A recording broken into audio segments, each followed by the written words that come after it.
On October 16, 2014, former Army infantryman Skylar Nemetz shot and killed his 19-year-old wife, Danielle Nemetz, inside their Lakewood, Washington apartment. Prosecutors say he shot her in the back of the head with an AR-15 rifle, and a jury later convicted him of first-degree manslaughter. Neighbors heard a loud cracking commotion that afternoon. When one of them investigated, they encountered Skylar, distraught and begging for someone to call 911. In this episode, we begin with the Neighbor's police interview. And what took place over at Beaumont Grand. Okay. Matters is 8509 82nd Street Southwest. Mm-hmm. And you live in... He lives in 301. Okay. And who is he? I can't remember his name because I didn't have enough interactions with him. Okay. And is that a neighbor? Mm-hmm. Okay. Living directly across from you, or upstairs? Directly across. Directly across. Okay, so your door's kind of, you open your door and it kind of looks at his door. Okay. Can you tell us sort of what happened? Early evening hours on what happened with this incident? Okay, so my wife Nina and I were both watching Netflix, and we heard a noise. And I mean, it didn't sound like a rifle, but it also sounded like it was something that was suspicious. And then we paused, listened, and then I started hearing him scream. And I heard the dog start to bark, and I just went over, like knocking on his door. I was like, your dogs or his dogs? His dogs. Okay, his dogs. I was knocking on the door and just saying, hello, hey, can you hear me? And just trying to get his attention. And I kept knocking, and about 30 seconds later, he eventually opened the door.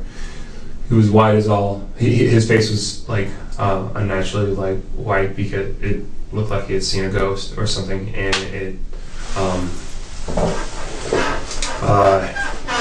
he just looked like he was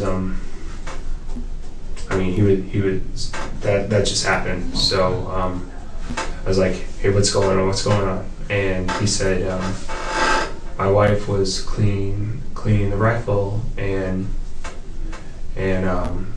from, I guess they went hunting, and she was just cleaning the rifle, and I guess they looked around, and he just kept saying his wife's name over and over again. Which was what?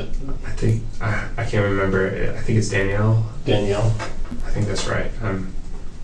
Okay. So before we go further, we're interviewing Ben A. Bergmark, Bergmark. His birthday is. What do you do for a living? I work for the United States Army. Okay. What unit are you in? 56th Army Band. Okay. And how long have you lived at your current address? Since April. Of this year? Yes. Okay. You say you didn't know your neighbor that well. No. Do you know what he does for a living? He works for the Army. He's in the Army as well? Mm-hmm. I think it's Striker Battalion. Okay. So when you heard the noise, you went over, you said you opened the door, looked like he had seen a ghost, he was white. Did he have blood on him at all? No, not at that time. Okay. He went back. What he did was he was walking around his living room. He was like very crazy. He couldn't stop, and he went back into the room, and I saw him. I asked him, "Is she all right? Is she breathing? Is she okay?" And he said she's not breathing. She's dead. She's dead. And one of the times he came back, and were you inside the apartment? Or I was right at the door.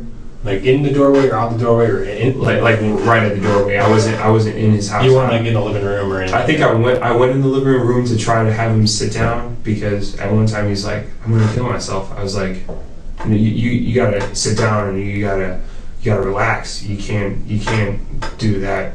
So I tried to be with him the entire time. I told my wife to call 911, and then I told the Dills, who are the two other people out there, to call 911 as well. Do you know what time you heard the sound? What was the sound? Was it like a bark? Was it a pop? Was it a? It was a pop. Okay. It was like a silenced like pop. It wasn't like It wasn't like a loud boom, but it was like. Well, you've heard rifle fire before. Yeah. Right? I just went to the range last week, so. Yeah. I'm wearing ear pro in, but that was actually softer than like when I had my ear pro in. shooting a rifle. Do you know what time? I don't. No. I just was reacting. Okay. Okay, before the pop, did you hear any argument? Mm-mm. Anything at all? No, Any loud nothing at all. noises? Nope. Did you see them at all today? No, Before I didn't see that? them around No. today. You heard any arguments or anything in the past? We've heard like loud arguments before. It was, I think one was like talking about like, it was like getting like, it was like shopping or something. It was like they were having like an argument about like, I guess some, like purchases, but they went on vacation, and that was like a couple of months ago was the last argument that I had heard, like that my wife and I had But you heard verbal exchanges between the Yes, yes. But nothing domestic related? No, nothing domestic at fights, all. no physical stuff you've seen? No. Even like with him being a striker, you would think like maybe he might have bruises from work, but I've never seen him with bruises from work.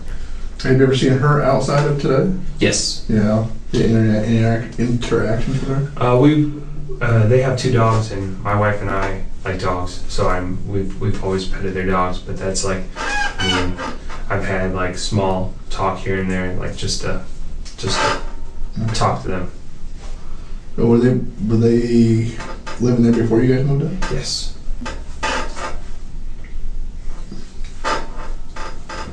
So when you were in the apartment, he said he was going to kill himself. What was his? Obviously, he was rattled. Mm-hmm. Just making incoherent statements, or I think he was just making incoherent statements because I just think he was at a loss because of just his wife. I think it was pretty sudden, like with that automatic or the accidental discharge. I don't know if there was any time where she was like alive after that shot went through her. he said, "I'm talking about." Did he tell you where she shot herself? Or? No, not at all. Okay. He just told you that she shot herself, Mm-hmm. cleaning the hunting rifle. Yep.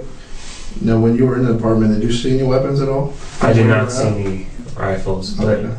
but they have mentioned that they moved gun cases before in the past, so I knew that they had weapons. I just didn't know that they. You said the first time you seen him, he didn't have blood on him. When was the second time you saw him? He may have had blood on him. I think it was just like I can't remember the exact time because he was going in and out a lot of times because Into the back room. in and out of his apartment, and I was trying to communicate with the Dills and also with my wife and just trying to update information that they were asking. And where was your wife at during this time? My wife was in our doorway. So that the doors face each other. Mm-hmm. Okay. And you could see into the apartment a little bit. When you said he was pacing around back and forth, was he going back out of sight and coming back? Mm-hmm. Okay. Because I know you mentioned he sat down, or you had him sit down. I had him sit down, and then he got up like right away. Okay. I mean, I tried to calm him down as much as I could. Yeah. I mean, you said he saw a ghost, and did he seem like hysterical, or like what was your? I mean, how would you describe like how he appeared to be? You know, He just seems to have like angry, sad, distraught. You know, like distraught. I think. I mean, as an army person, like I think that we deal with, especially him in particular being like a striker, he probably sees a lot of combat. But like when it comes to like home, like he doesn't expect combat to be coming from home, and like seeing his wife like that, I think that was overwhelming him. so he's just shocked. Mm-hmm. Was he crying at all? I think he was so shocked that he wasn't crying. I think there were lots of times where he was I don't know if there were tears necessarily coming down, but it sounded like he was like crying.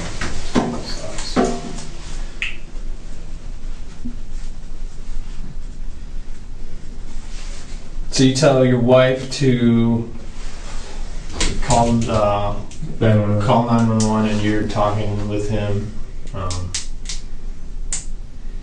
For how long do you think it was that he was, before you had a first responder respond? Less than 5 minutes. Less than 5 minutes. Okay. Was it the police? Was it the fire department? Was it It was a police department? Okay.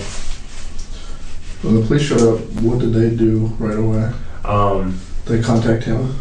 I wasn't. I came down so I could flag them and bring them over, and I didn't have an official sign on where he was. So the police didn't have an accounted site for where he was, so they went in just in case with their weapons, and then there was an accounted site, and then they handcuffed him right away. Just Where did you see where he was? Was he like in the stairwell? he was down in the bottom of the stairwell. Oh, so he wasn't in the apartment. No, he had come down because I guess we had called somebody called for him to come down. And you say, so the Beaumont ground, I believe it's like the first floor is the ones, like 101 and 102, or is it? First floor is the bottom floor is 101 and 102, and then it's 201, 202. So you guys are on the third floor. Yes. So he was completely out of the apartment all the way downstairs on the bottom floor. No, he had come down to like because it's kind of weird, like you have to go downstairs to go into the 101, so there's like even. Yeah, you gotta go below the road. So he was like right next to the parking area. He had come down. Okay. Now, when he said she was cleaning around, did he say anything? It was an accident, or I did an accident, or just she was cleaning a rifle and shot herself? That's all that he said about that. He didn't say anything about I. He just said it was an accident. She shot herself. She shot herself. Did he describe the rifle? Did he? He said she shot herself. Did he say hunting rifle, or did he say rifle? He said he said like it was a rifle, but they were like cleaning it from hunting. So I was assuming it was a hunting rifle. Okay. So he said she shot herself cleaning the rifle. And he just assumed it was hunting. Mm-hmm.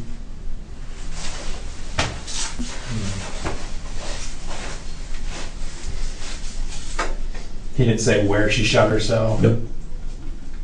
I think I asked that already. It's all good.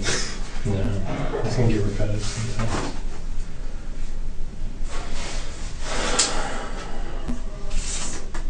And you don't know his name. You don't know.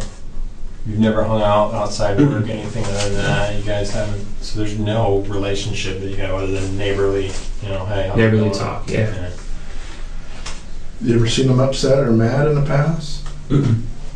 I've never seen Having a him bad upset. day? Did you notice any alcohol bottles or cans in the apartment when you went into there? I didn't notice it. It was really clean. Okay. When I went in, I had a look around, and I assumed since the only light that was on other than the living room light was the first room on the left, and I assumed that she was in there, so she wasn't out in the middle, so I didn't see anything at all. And it wasn't my like he had already said that she's not breathing or moving, so I was like, I wasn't going to go interact or see her that because he was like, you don't want to see her and she's dead, and I was like, okay. So he told you don't want to go see her? Yeah. Okay. But he didn't tell you where she was shot? Mm-mm. Could you tell, did he appear to be under the influence of anything, alcohol? It didn't appear at all. Didn't smell like alcohol? Nope. Oh. So you never went like inside the apartment. You didn't see anybody leaving. Between the sound of the pop and the time it took you to go to the door, how long do you think was that? It was about like 5 seconds because I heard it. Pause. Muted it. Pause. Muted Heard it. it screaming. Opened the door before I heard the screaming. Okay. So not that long. You didn't see any of the door slamming. Nobody leaving. Nobody was leaving or entering. I was the first one to interact with the door. Okay. No rounds came through your apartment? Mm-mm. And just one popped, right? Mm-hmm. You said it sounded muffled? Like it could have been covered up? The rifles are loud. Yeah. And if nobody has ear protection in, it's going to sound loud whether it sounds muffled or not. But you can definitely tell when something's muffled, like if a pillow was put over something or a blanket or a towel. It sound muffled like that? It just didn't sound like a normal like rifle sound because like I mean I am around sometimes around weapons, and I like even with ear pro like the rifle's louder than with that rifle was like it really did sound like it was muffled or something. Okay. You said that you assumed they had come back from hunting because they were just cleaning a rifle. Mm-hmm. Have you seen him like in hunting, I've never seen carrying him. rifles, anything like that? You've never seen him carrying rifles or anything? Mhm. Would you take him to be like a hunter? No, No. because I've never seen him with a hunting rifle or with the Yeah. camo gear either. But you've seen him in passing, and you at least that point to where if maybe he's got some camouflage somewhere or something. He's walking out with some. Well, I was only assuming like since she said that like that they had to carry their huge gun case from like one apartment to the other because they had moved to that apartment Mhm. complex initially and then they had to move. So I knew that they had weapons. I just didn't know what they used them for. But you've never seen them. They just what they said. Mm-hmm.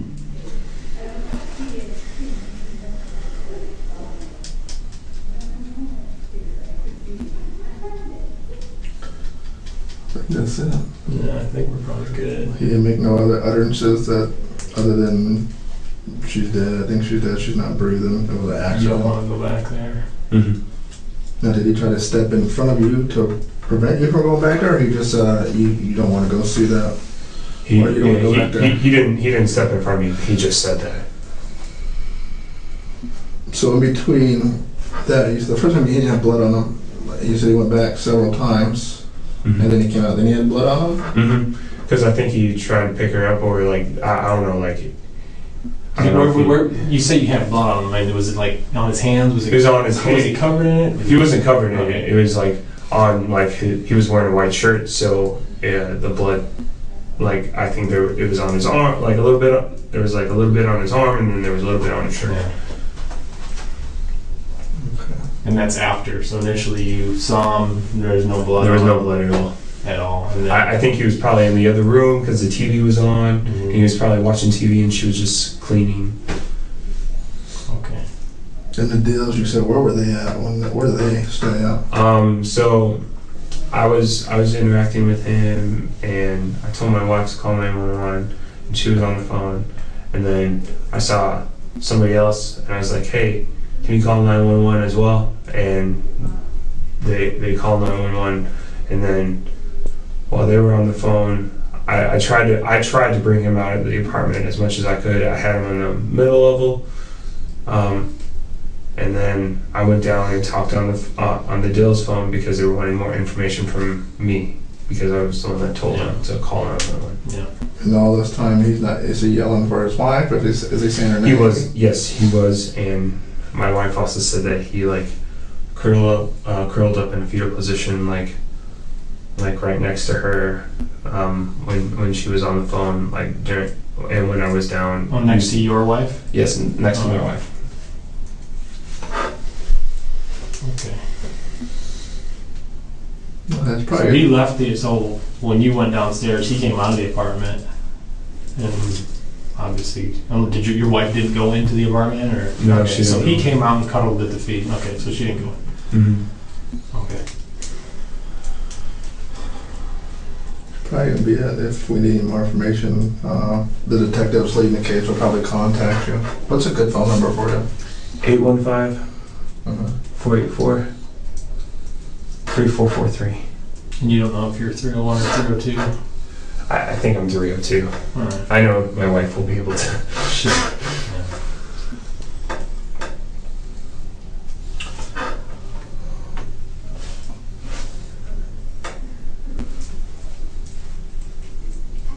Time is now 20:02, and this will conclude our interview with Ben Bergmark You saying that right?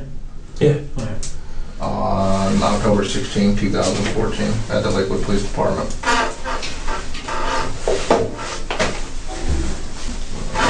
Pete stopped off. What's your wife's Nina? name? Nina? Yes. Nina. What's her middle name? You good? You're good? Yeah.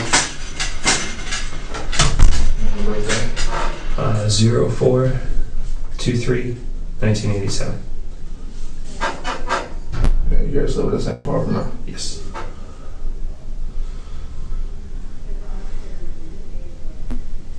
The Dills, do they live in the same apartment or same stairwell? They live in I think 102. So they live on the first floor. Very bottom. Okay. Back it off. Okay, top two.